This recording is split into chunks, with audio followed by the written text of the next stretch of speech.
بسم اللہ الرحمن الرحیم۔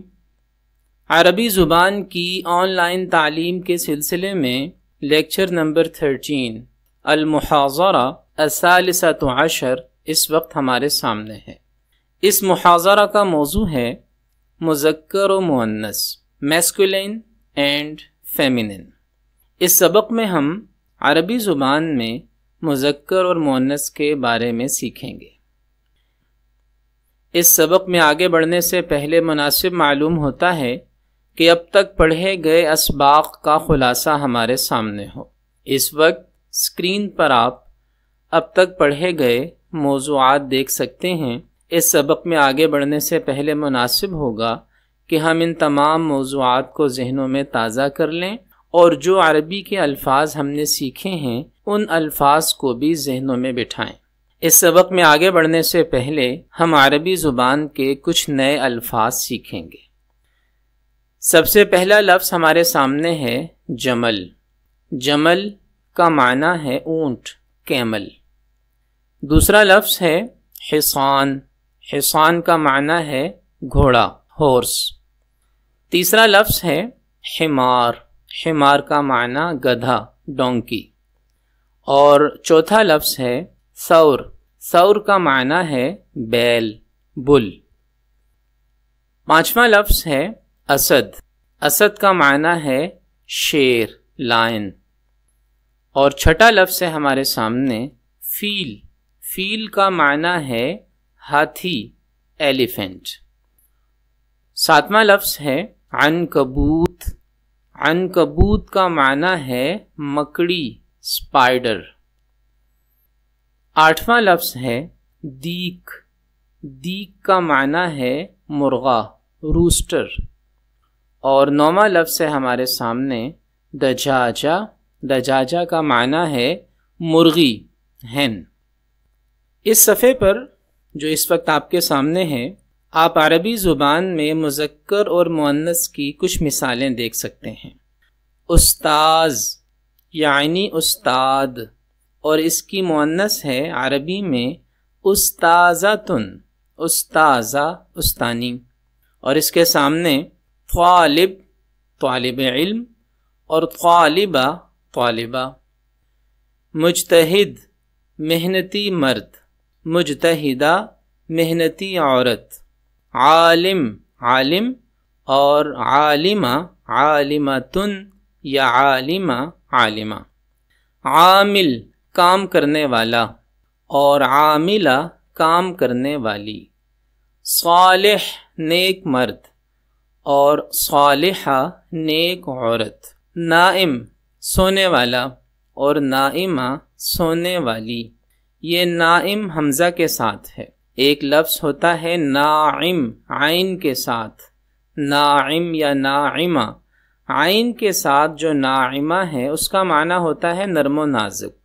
یہ ہے نائم حمزہ کے ساتھ، سونے والا، اور نائمہ سونے والی۔ سید اور سیدہ، عربی میں سید کا معنی ہے محترم، اور سیدہ محترمہ۔ اردو میں ہمارے ہاں سید ایک مبارک خاندان کے لیے، سادات کے لیے استعمال ہوتا ہے، لیکن عربی زبان میں سید کا ایک مختلف معنی ہے، اور وہ ہے محترم یا محترمہ۔ اسی طرح مزید کچھ مثالیں ہیں عربی زبان میں مذکر اور مؤنث کی۔ معلم، معلمہ۔ طفل، طفلہ۔ طفل کا معنی ہم نے پہلے بھی پڑھا ہے، بچہ۔ طفلہ، بچی۔ زوج، زوجہ، خاوند بیوی۔ ابن، ابنتن اور بنت، بیٹا بیٹی۔ والدن، والدہ۔ عم اور عمہ۔ عم کا مطلب چچا، اور عمہ پھوپھی کو بھی کہتے ہیں اور چچی کو بھی کہتے ہیں۔ خال ماموں، خالہ خالہ کو بھی کہتے ہیں اور ممانی کو بھی کہتے ہیں۔ جد اور جدہ، جد دادا کو بھی کہتے ہیں، نانا کو بھی کہتے ہیں، اور جدہ دادی کو بھی کہتے ہیں اور نانی کو بھی کہتے ہیں۔ مزید کچھ مثالیں ہیں عربی زبان میں مذکر اور مؤنث کی۔ یہ مثالیں پچھلی مثالوں سے تھوڑی سی مختلف قسم کی مثالیں ہیں۔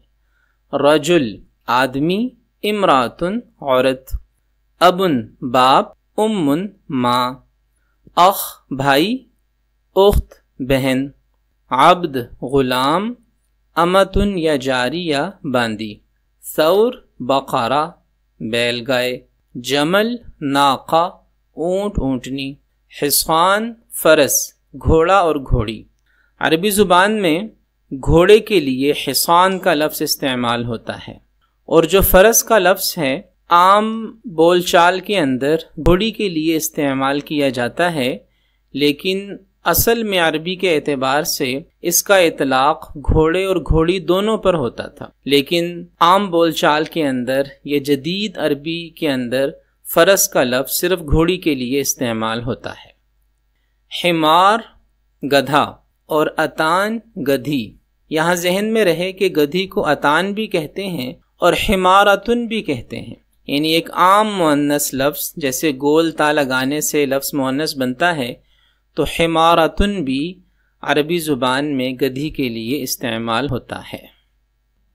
عربی زبان میں ایک عام اصول یہ ہے کہ مذکر لفظ کے آخر میں گول تا لگانے سے مؤنث کا لفظ بن جاتا ہے، جیسے عالم سے عالمہ، عالم مذکر لفظ ہے، اس کے آخر میں اگر گول تا لگا دی جائے تو یہ مؤنث کا لفظ بن جائے گا۔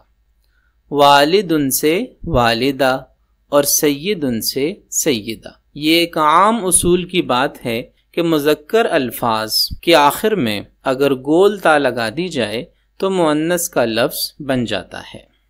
اور یاد رکھنے کی دوسری بات یہ ہے کہ عربی میں کچھ الفاظ ایسے ہیں جن کے آخر میں آپ کو چھوٹی تا یا گول تا نظر آئے گی، لیکن وہ پھر بھی مذکر ہی استعمال ہوتے ہیں۔ جیسے کچھ مثالیں آپ کے سامنے ہیں، حنظلہ، طلحہ، حمزہ، عروہ، خلیفہ اور علامہ۔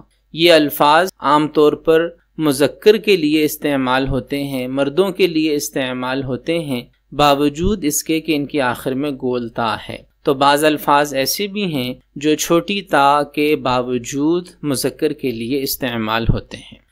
اور یاد رکھنے کی تیسری اہم بات یہ ہے کہ عربی میں کسی لفظ کے آخر میں چھوٹی تا کا آنا عام طور پر مؤنث کی علامت ہے، لیکن جو الفاظ مؤنث جنس کے لیے استعمال ہوں، مؤنث جنس کا معنی بتاتے ہیں، وہ بغیر چھوٹی تا کے بھی مؤنث استعمال ہوتے ہیں۔ اس کی کچھ مثالیں آپ کے سامنے ہیں، بنت، اخت، فرس۔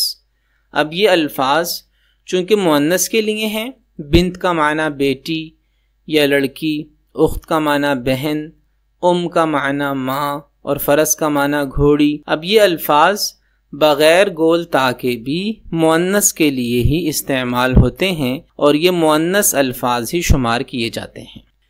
یاد رکھنے کی چوتھی اہم بات یہ ہے کہ عربی زبان میں عام طور پر مذکر اور مؤنث کے الفاظ میں لفظی تعلق ہوتا ہے، جیسا کہ آپ نے پچھلی بہت سی مثالوں میں ملاحظہ کیا، لیکن بعض الفاظ ایسے بھی ہیں جن میں مذکر و مؤنث کے درمیان لفظی تعلق نہیں ہوتا۔ اس کی مثالیں ہم پہلے بھی پڑھ چکے ہیں، ایک دفعہ پھر ان کو دہرا لیتے ہیں۔ رجل امرأہ، رجل مرد، امرأہ عورت۔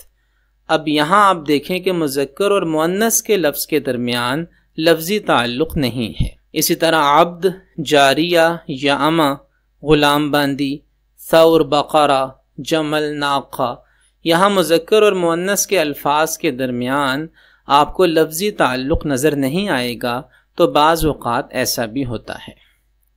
یاد رکھنے کی پانچویں اور آخری اہم بات یہ ہے کہ عربی کے بعض الفاظ بغیر کسی ظاہری وجہ کے مؤنث استعمال ہوتے ہیں۔ ان میں سے کچھ الفاظ یہ ہیں: ارض زمین، شمس سورج، حرب جنگ۔ یہ الفاظ عربی میں مؤنث استعمال ہوتے ہیں اور انہیں مؤنث سماعی کہا جاتا ہے۔ ان میں مؤنث ہونے کی بظاہر کوئی وجہ نہیں ہے، لیکن اہل عرب انہیں چونکہ مؤنث استعمال کرتے ہیں، اس لیے ہم پر بھی اس معاملے میں ان کی تقلید لازم ہے اور ان الفاظ کو مؤنث ہی شمار کیا جائے گا۔ اسی طرح ملکوں، شہروں اور قبیلوں کے نام بھی عربی میں مؤنث استعمال ہوتے ہیں۔ انسانی جسم کے وہ اعضاء جو دو ہیں وہ بھی عربی زبان میں مؤنث استعمال ہوتے ہیں، جیسے ید، ہاتھ، عین، آنکھ، اذن، کان۔ تو عربی میں مذکر و مؤنث کے حوالے سے ان اصولوں کو بھی ذہنوں میں رکھنا ضروری ہے۔ اور آخر میں چند ضروری گزارشات ہیں کہ لیکچرز کو ترتیب وار دیکھنے کی کوشش کیجیے، اپنی عربی کو بہتر بنانے کے لیے عربی لکھنے اور بولنے کی خوب مشق کیجیے۔ انفرادی محنت اور توجہ کے بغیر زبان سیکھنا ناممکن ہے۔ لیکچر میں آنے والے عربی الفاظ کو یاد رکھنے کی بھرپور کوشش کیجیے اور اپنے ذخیرہ الفاظ کو بہتر بنانے کے لیے مختلف وسائل کو استعمال کرتے رہیے۔ اب تک کے لیے اتنا ہی۔ والسلام علیکم ورحمۃ اللہ وبرکاتہ۔